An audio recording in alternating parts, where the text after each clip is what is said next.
Philippe Moses, propriétaire de la boulangerie Phil's Passion, en ressent les effets. La flambée des prix du sucre l'a contraint à annuler des commandes et à augmenter les prix, ce qui a entraîné une baisse de la demande de la part des clients. Nous devons dire à nos clients que nous sommes désolés, mais que nous ne pouvons pas prendre leurs commandes maintenant. À la fin de la journée, certains d'entre eux ont tendance à réduire leurs commandes parce qu'à ce moment-là, le prix passe presque au double et ces personnes ne sont pas prêtes à dépenser autant d'argent.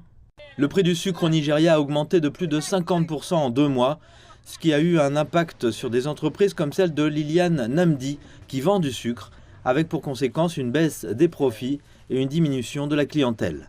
Cela affecte les affaires parce que beaucoup de gens ont abandonné, beaucoup ne peuvent plus continuer à faire ce métier à cause de la forte augmentation des prix.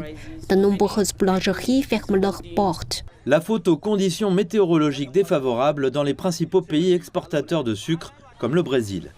La baisse de l'offre mondiale de sucre contribue aux pénuries alimentaires et à l'inflation au Nigeria.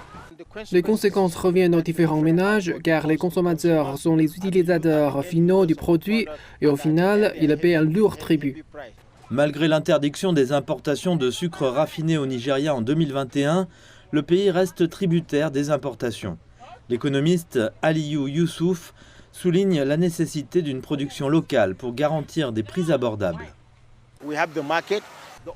Nous avons le marché. La seule chose est que nous avons besoin d'investissements et de solutions pour essayer d'avoir une production qui sera favorable aux consommateurs à un prix relativement plus bas. L'Organisation des Nations Unies pour l'alimentation et l'agriculture prévoit une baisse de 2% de la production mondiale de sucre pour 2023-2024. Tous les regards sont tournés vers la récolte brésilienne de 2024 qui pourrait stabiliser la dynamique mondiale du sucre.